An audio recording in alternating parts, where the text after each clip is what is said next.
scene as well, which is just like, really fun. I specifically think the boner scene was my favorite thing. And let me tell you why. That scene was added 1 minute before we shot what you saw, because Billy had the idea for the scene like a month before, but we didn't tell anyone because we just didn't. We had the fear that if we told someone, that people will be like, it's too blue, don't do it, don't put it in the movie, it's dumb, it's too boyish, which that's true. Both those things are true, by the way. But we just thought it was so funny. And then, yeah, just like the thing that we had planned on shooting, it was just really it was silly, but we thought we were actually going to shoot, and then there was this like thing that we needed to be rigged, and it didn't work, and then we're like, well, we have this thing in our back pocket that we really want to try. And that was a ton of fun. I mean, there's real fire. We burned that cabin down so we couldn't do it again if people didn't like it. And that was all one take, which was crazy. We just did it once, and then we were like, oh, Finn was like, we got it. We don't have to do it again. Which I would have liked another take. You're perfect, darling.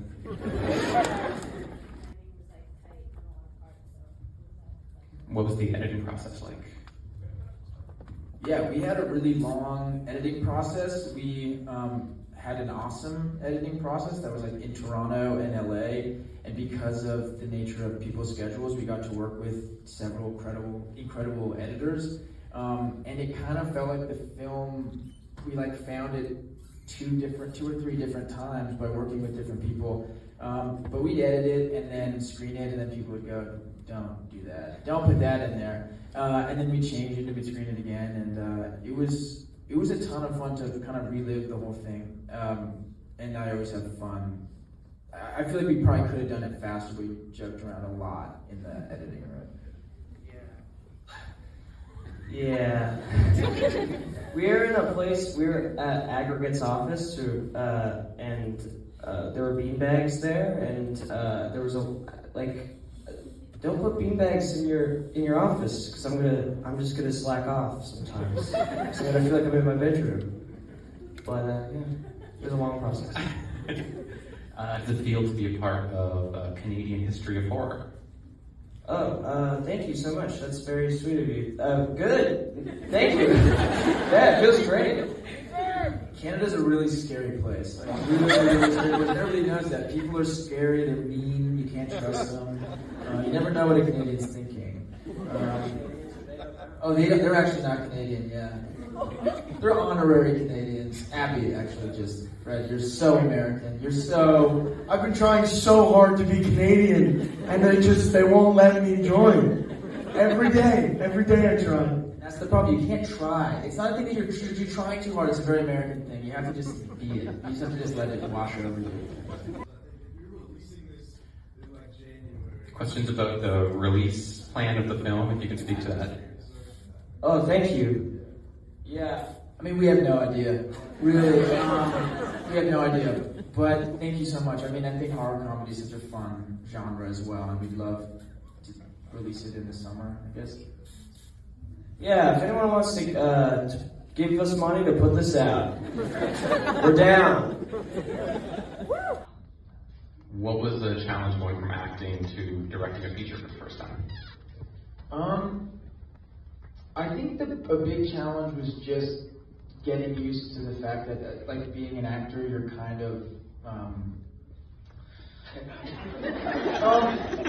I think actors are very protected for good reason, and you get there, you're in your trailer, and it's kind of everybody's job to not inform you of all the chaos that's happening on set, because that allows you to kind of do your job as best you can. And then as directors, it's the opposite, and just everything that's going wrong is kind of right in your face. So that was interesting, just having a different experience. But we both of us wanted to be filmmakers our entire life. I sort of reverse engineered it. I wanted to be a filmmaker. I was in film school, and I was like, I'll be an actor, I'll get on set, and then I'll make a film later. So I feel like we always were on set as actors, studying the filmmakers. I know for a fact Finn did. So I felt like relatively kind of prepared. I just felt really blessed to have set experiences to draw from. Yeah, I mean, another hard part was, we wrote ourselves as like the comedic reliefs, but that gives like the crew and cast, I feel like, pretty mixed messages on like who they should listen to. Because then we're like, you know, we were talking about this with a filmmaker friend of ours, and he's in a lot of his own movies, and he was saying like, big mistake. That's why I write myself as the control freak in the movies, so that I could do both. I could control the scene in real life and during the scene. And yeah, so we'd just be joking around and wanting to like improvise and stuff, but it's like, how can you do both? It's hard to juggle those two things. You found out a pretty good way. You just started breaking stuff and freaking out on set. That was really cool. You just started threatening me, and I don't know what, everybody got freaked out, so they started paying attention to Finn as a filmmaker. Yeah, can you tell us about shooting at night and shooting the film in general, what that process was like? I mean, absolutely. I think that our DP, Chris Bonnell, who I did see earlier, I don't know if he is still here. Chris killed it. We